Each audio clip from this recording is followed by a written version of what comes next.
Maserati is proud to partner with Monocle on Culture on Monocle Radio. Folgore is the Italian word for lightning. Put another way, power in its purest form. The new all-electric Maserati Gran Turismo and Gran Cabrio Folgore truly deliver the grand in grand touring.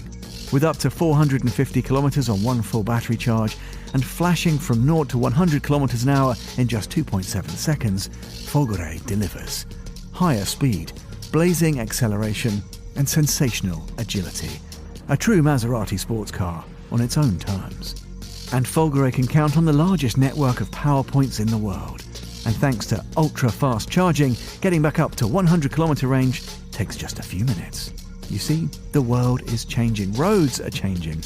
From inside a Maserati Folgore, everything that once seemed the future is right at hand. Gran Turismo Folgore and Gran Cabrio Folgore. Pure luxury, pure performance, pure Maserati.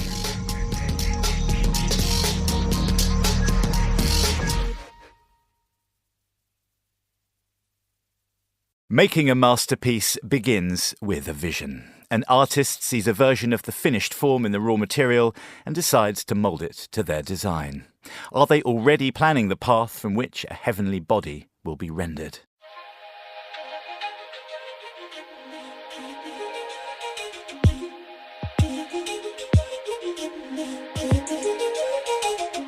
You are listening to a special episode of Monocle on Culture that we've made to celebrate our partner for this current season, Maserati. The beloved Italian marque has produced two new all-powerful, all-electric sports cars, the Gran Cabrio and Gran Turismo. A success for me is to see the car completely unexpected, in traffic, in a beautiful setting, with a person driving it, and I can see in the face of the person that he or she is clearly enjoying it. Klaus Busse is Maserati's head of design, and he'll be telling us about engineering emotion and maybe making art itself. For this first programme of two, we're behind the wheel of the Gran Cabrio Folgore. Folgore, Italian for lightning.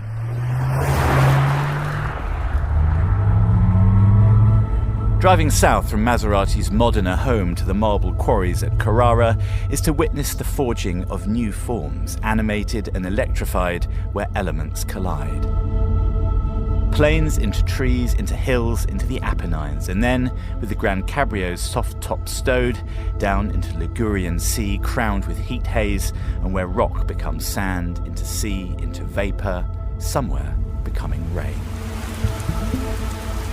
And then, a swipe in the calm of the cockpit recalls the roof of our Gran Cabrio Folgore. Any shower, however refreshing, can be weathered.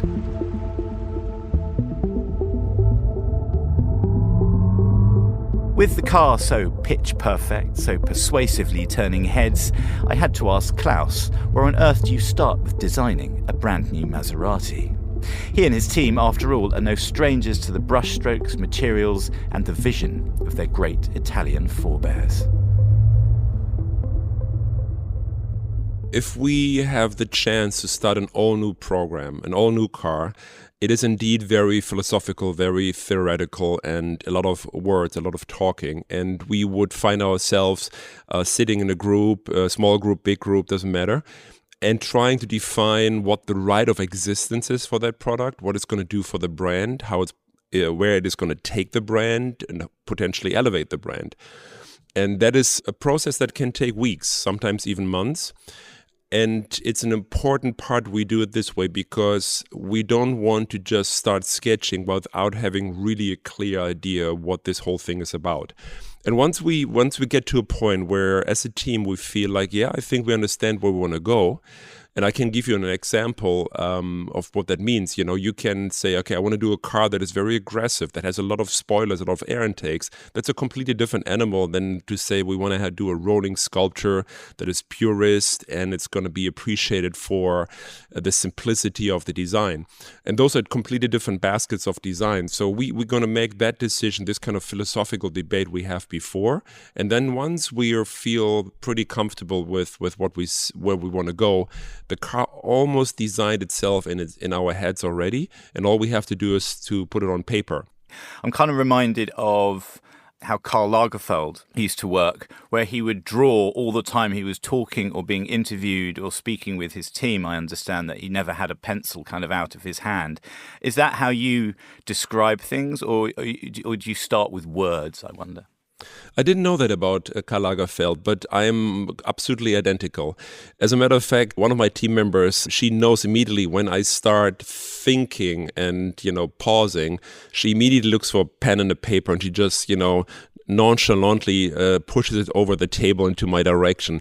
And it's just for me to grab onto that pen. It doesn't necessarily mean I'm sketching a car or defining a design, but there is a tactile signal to my brain that is initiated by feeling that pen between my fingers that seems to put me into this kind of creative problem-solving mode that without the pen I can engage in, but it's much more difficult. So this notion of having a pen between my fingers and a piece of paper where I can have my hand move and do whatever it wants to do is this kind of valve, this kind of catalyst to allow me to get into this creative state. And I wonder whether or not you surround yourself with mood boards and things that inspire you, or whether you have to kind of close yourself off like a monk and be very pure and simple in order not to be infected or affected by designs of the past and different streams. Or I wonder whether you welcome the cacophony or whether you have to shut yourself away. We do put a lot of images on the wall because there's a reason we say an image is worth more than 1,000 words. Because even though we know how to describe designs, once we see it, it's so much easier to speak about it. But to your point, we do not look at cars. There might be an occasional car from our own history, but even that very, very carefully selected, and only because it has a certain energy, a certain construction philosophy, not because there's a detail or a color that we would want to take. So it could be architecture, it could be fashion, it could be anything. But with all these things, there's an overarching danger that we try to avoid in our conversation, because we don't try to find inspiration in man-made products. Because if it's man-made, then it already has a timestamp on it. And by the time we can then harvest this inspiration, put in our product, bring onto the market, there is a 2-3 year gap between whoever created that product and by us coming out. So it by default, it ages our projects. And so what we do is what we see in these images is a certain creativity, it's a certain energy that we try to harvest. And coming back to a point you made earlier about, where do you find this inspiration? It is often just a conversation with other creative people. It's meeting fashion designers, it's meeting other creative craftsmen that are not within automotive. And again, I'm not inspired by them telling me, hey, blue is the color of the season or rectangulars are the new amazing shapes. No, it's about listening to their craft, about their energy level, and then taking that energy back into the studio. And I wonder, in terms of the Gran Cabrio, particularly the Gran Cabrio Folgore, Maserati has such a rich history of drop-top cars as well. I wonder what were some of the words that you were bandying around in the beginning stages of the process? Because a Gran Cabrio is all about escape. There is something very leisured about a convertible car. It is less practical than the Gran Turismo in a certain respect, and it's all about leisure and happiness and escape. So I wonder what words you use to describe the process when you begin. So there's two things when you're driving a Maserati Gran Cabrio, which is this allowing the outer world to come into the car, right? So when you're in a coupe, you're much more locked away, and you can sometimes maybe use the car as an arbor. And I'm not speaking about necessarily about Maseratis, but other cars where you're just protecting yourself from the outer world. But if you have a Cabrio, you're letting the outer world in. And I have to admit, though, I do drive my Cabrio mostly outside cities, because it's these beautiful mountain roads that we have in Italy or seaside Tuscany, some of the places you've been to with the car. And it's amazing to allow nature and the sounds of nature to come into the car and to become one with it. We have this wonderful word in Italy, allegria. Allegria maybe translates to joyful. It's not happy. Happy is a little bit too cliche, but I think joyful maybe fits. And so when I enter my Gran Cabrio, it immediately elevates my state of mind. And that's this promise I want to give to our customers, of course, when they drive the car, but just having the car, looking at it, or the whole ownership experience included. But you're driving the car, it wants to elevate your sense, it wants to elevate your state of mind and be in this kind of world of allegria. When I was lucky enough to drive the Gran Cabrio from Liguria into Tuscany, Klaus, some Italian phrases were bandied about when we stopped at traffic lights.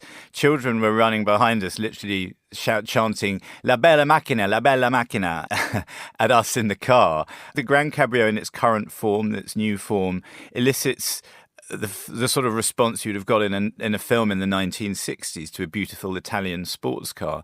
Is that the right response? Yeah, it's wonderful you say that. I mean, my first experience of that kind was when I actually came to Italy, like I said, 8-9 years ago, and I drove a car and I opened the roof and I was driving actually through Como. We all know the Lake Como, so it's the town of Como. There was this grandmother with her grandchild walking on the side of the road. And suddenly the grandmother pulled her granddaughter, pointed at me in the Maserati, and the Maserati. It wasn't so much me, obviously. It was pointing at the Maserati. And she was really on top of her voice, shouting, Maserati, And it shows you what a great name we have, Maserati. It is something you can shout out. But it's exactly that moment. And this moment made me understand what we are doing for our drivers, because we don't design ostentatious cars. We don't design cars that create negative association. We design cars to create exactly that moment that you are able to enjoy, not only for the driver, but also for the people seeing the car, because both want to enjoy this moment, and not just the driver, and not just the onlookers, but it's this kind of mutual experience of people having joy in seeing a Maserati. And especially in a day and age where, the role of a car is so rightfully maybe even so critically debated in certain parts of Europe especially, and then to be able to design a car, give a car to our customer, and then have this amazing moment where people, can enjoy this moment together. Is there a part of the car, from the grille at the front, the swoop of the bonnet? I wonder if there is an element of the car or elements of the car that you could talk about that is the sort of golden ratio for the Gran Cabrio, that is the sort of design sweet spot for you. Yeah, so there's two things. Number one, it is the interior, because obviously when you do a cabrio, the interior becomes one of the prime protagonists, because people, can look into the car, which is when you have a closed car, you can only see the interior when the door opens, and or you can through the window maybe. So the interior is incredibly important. We have incredible color combinations on the Gran Cabrio, as you would imagine. Red leathers, for example, where it's really it's almost like a blooming flower, right, that attracts you and you want to look into the car at the same time. And the other thing is with the Cabrio, and that is in general maybe the prime challenge when you design a Cabrio, which is to make the car look stunning closed and open at the same time. Because when we started the car, and, I'm thinking a few years back, the group CEO at that time was challenging me exactly with that, because he said, some cabrios out there are like umbrellas. They only look good when they're closed or when they're open. So as soon as the umbrella is open, it doesn't look good. Or when the car is closed, it doesn't look good. And I took that challenge, and I think we came up with that solution that makes the car look exquisite in both states. And I wonder, in terms of from the interior to the exterior to the kind of seeing the car from afar, if there's an overall physical feel or a visual silhouette that you wanted to achieve with the Gran Cabrio, Klaus? Yeah, that's a good point, because indeed, when you walk up to a car, it's the silhouette that you're describing, it's the proportion that you notice before you see the details, etc. And when you have a closed car, you can control a lot of the silhouette and the tension in the car through the roofline. As a matter of fact, that's where you probably control more than half of the tension of the car in a good way. And when you have a cabrio, when it's closed, it's fine. But if it's open, all that falls away. So you really need to make sure that the body underneath is not suddenly collapsing, but the body underneath is constructed in a way that it can hold up the fact that there is no roofline, no silhouette. But that's where our master sculptors are coming in, because I can say this because obviously, as you can hear from my accent, I was not born here in Italy, but I'm giving so much credit to the guys here in Italy, you know, with the culture coming from the world of sculpture, the world of Michelangelo, the world of Leonardo da Vinci.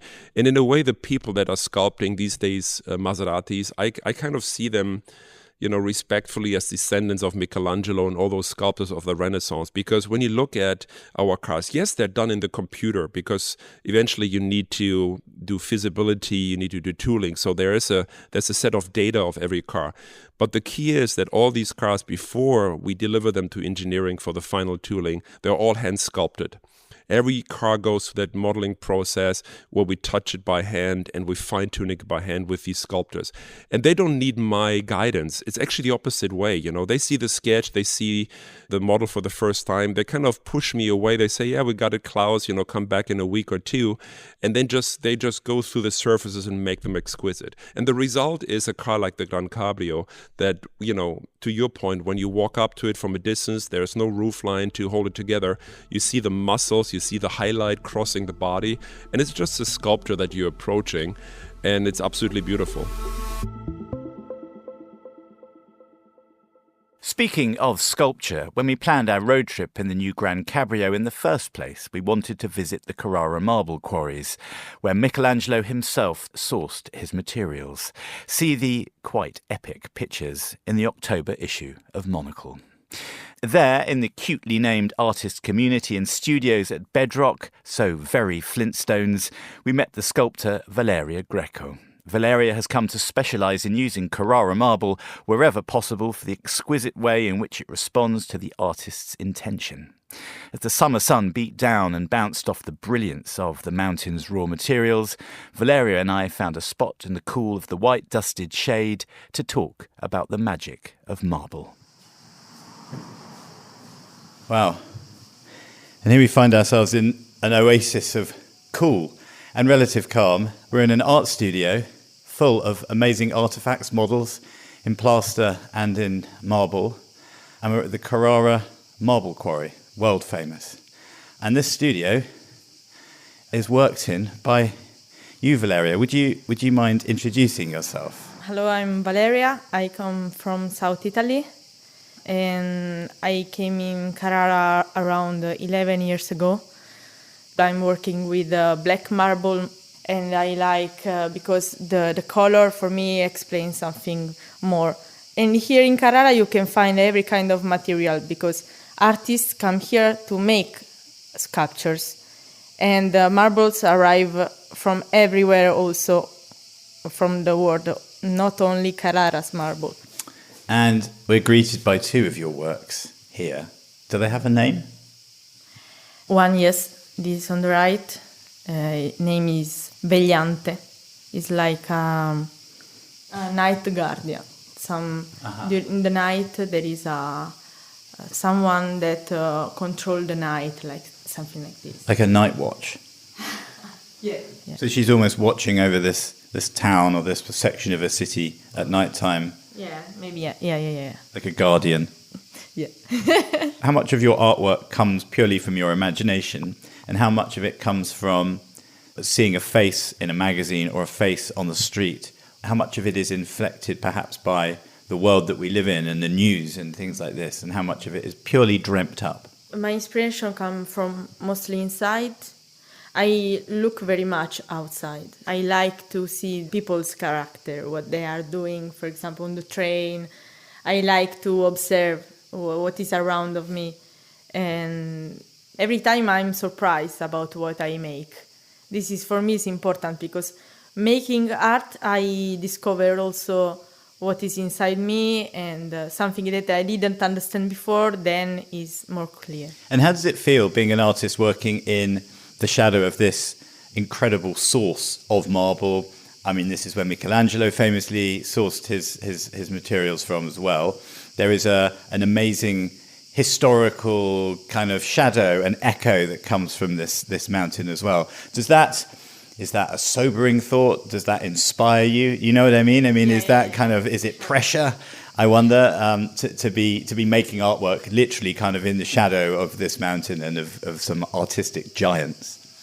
Yeah, for me, I like so much the material. I'm care about to make a good thing because the material is precious. Yeah, and here I work inside the mountains. I can work with other artists. There is a place where we can exchange the think about the art and the material, and we can do it inside the mountains, closer to the sea. And it's beautiful because you are not in the city full of stress and things. You can go also slowly if you want, no pressure, and also very close each other. We are very close here. It's quite a little community. There's the studio that we're standing in. What is the name of it, by the way? It's Bedrock Atelier. So as in Fred Flintstone, town was called Bedrock. Yeah. That's a cartoon from back in the day. Yeah, because like artists, we are also more simple, So we like the simple way to live also the life. So yeah, why not like Flintstone? It's okay. Okay. A sculpture is often a thing that once you start, you can't change it. You have to. Once you've made a dent in it, once you've made a hole in it, you've carved away at it, you can't really change that. You can't put something back. And that's got an amazing way that the light shines on marble and the light shines on sculpture, and it exists in the physical world. When you make something in this controlled environment and you put it out into the wild, into the world, does it behave differently, I wonder? Yeah, it's very important where you put the sculpture and the light, how it works on the sculpture. Depends outside with the sun is a thing, it's a wonderful thing because the marble is also a little bit transparent, so can receive the light in different way from another material, for plaster, for example. So this is a is a beautiful thing that I like about marble. Valeria's point about how the light falls, its effect, how it plays on the forms she's made, is also a thought front and centre in the mind of Klaus. How would his creations appear if they were to be perfectly presented, shown off? Is there a perfect road, an ultimate route that he has in mind when he's sketching those first lines on paper?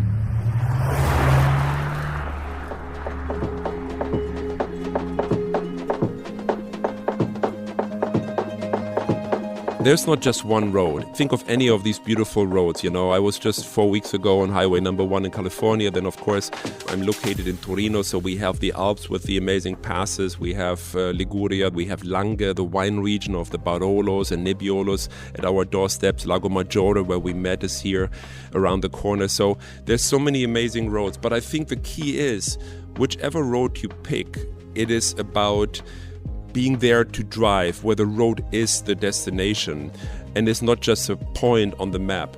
Maybe one way to describe it is, when we have visitors, when we have friends coming over to Torino, we'll say, yeah, we're going to go into the Alps, for a drive. How far is it? 3 hours. Oh, that's a long drive. I said, no, it takes us 30 minutes to get to the foot of the Alps.